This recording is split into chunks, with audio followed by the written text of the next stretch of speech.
Now I would like to ask Mr. Sam Pitroda to step forward to receive his World Telecommunication and Information Society Day Award. Sam.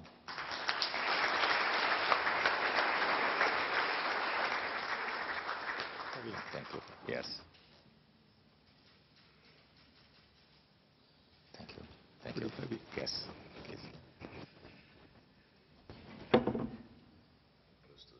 I hope it. Yeah.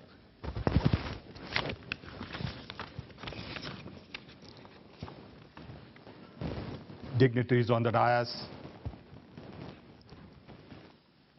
Excellencies, ladies and gentlemen, greetings and good morning. It is indeed a very special privilege for me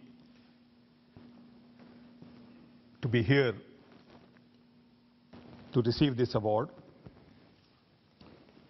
I'm humbled that ITU has decided to facilitate me with the Telecom and Information Society Award 2011.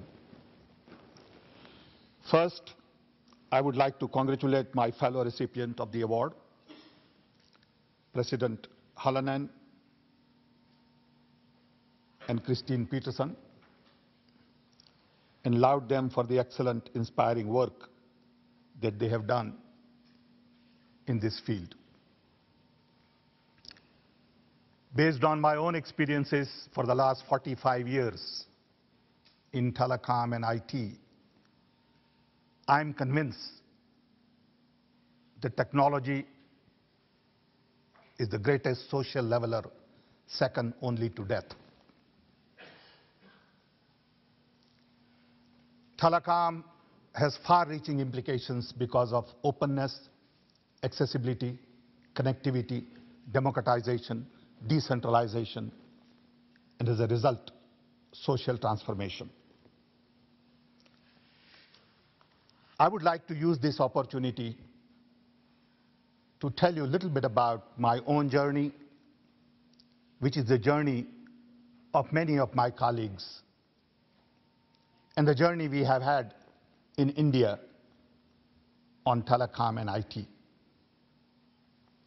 I was given a written speech. I read it this morning and decided it's not a good idea to read a speech. So let me start first by telling you a little bit about the history.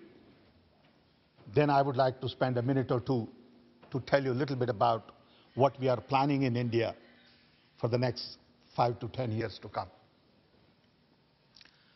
I was born and raised in a small little tribal village in India 70 years ago. There was no electricity, no water, no doctor, no pharmacy, naturally no telephones. I had never used a telephone until I went to the United States in 1964, because there were very few phones in India then. And if someone had telephone, he was too rich to be my friend.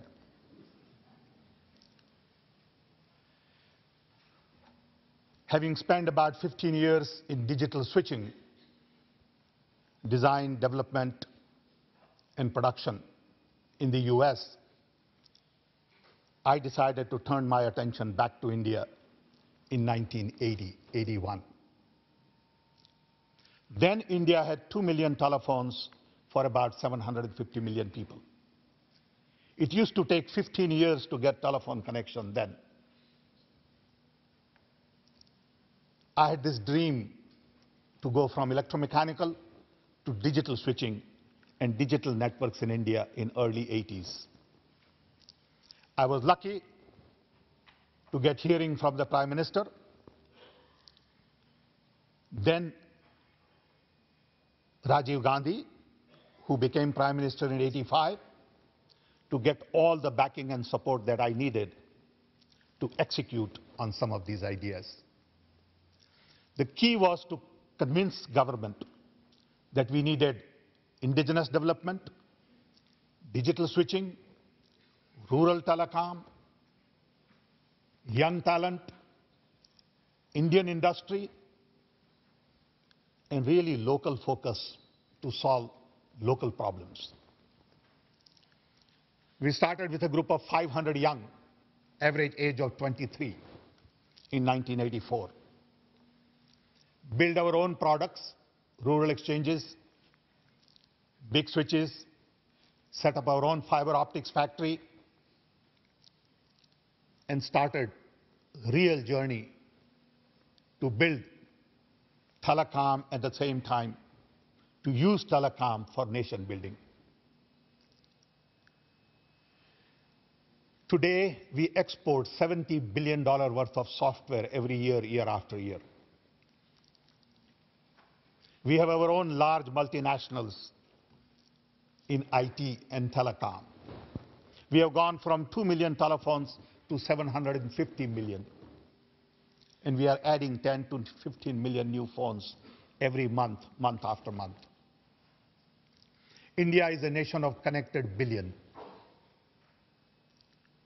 And now we are beginning to think a little differently as to how do we use this connectivity going forward. Next big challenge is really broadband applications. So we have some major programs underway. We are building national knowledge network to connect 1,500 nodes to 40 gigabit bandwidth to connect all our universities, all our R&D institutions, and all of the major libraries. The idea is to improve collaboration, interaction, and enhance research and development. We are also connecting 250,000 local governments to optical fiber. We already have 1 million kilometers of optical fiber, and we'll be adding about 250,000 kilometers more. In addition, we are building 5 major platforms. Platforms for Universal ID, platform for GIS, applications, security, and financial services. All of these open platforms will allow us to program applications for government, financial services, education, health, and many other areas. Today, in the government, we have 10,000 software people working on applications. Sum total, we will probably wind up spending close to $20 billion on improving IT infrastructure in the next 5 years.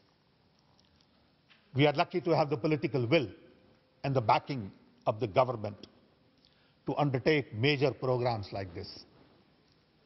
We are convinced that if we want inclusive growth, we have to democratize information.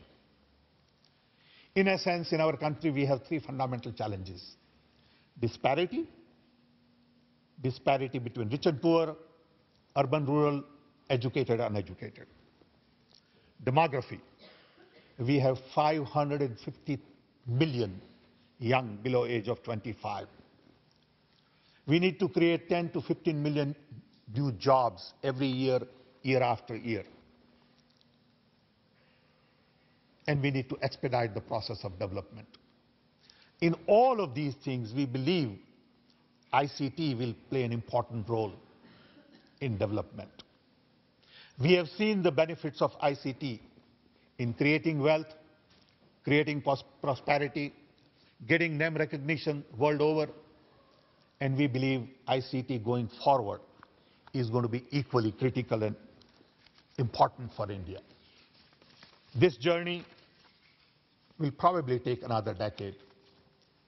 When we started our journey in early or mid-80s, we knew that it will take us about 20 years to connect India. Now we believe it will take us about 10 years to really build the backbone of the broadband infrastructure that we need to improve delivery of public services. Food distribution, employment guarantee scheme programs, right to information. All of these programs require good information infrastructure and focus on democratizing information for open government, transparent government, government that is accountable.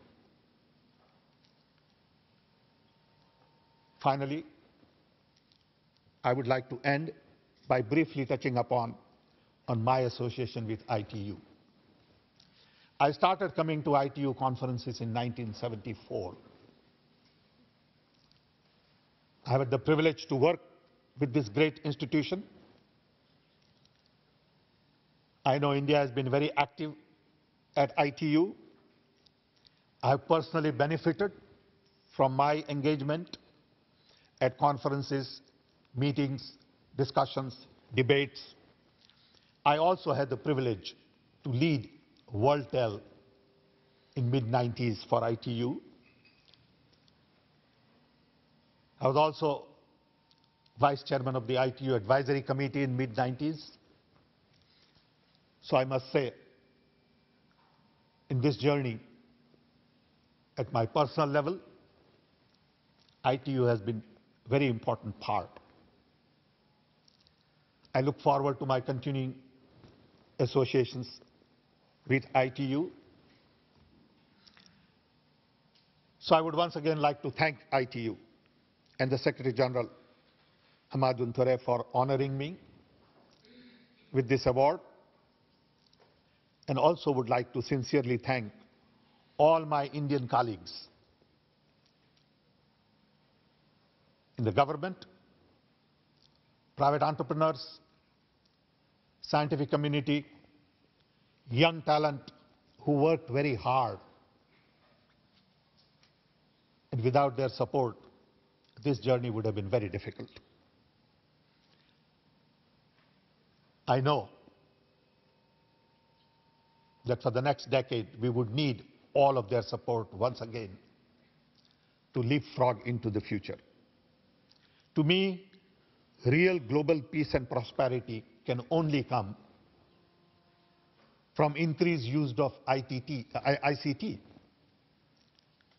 to collaborate and produce goods and services that we all enjoy in this world together.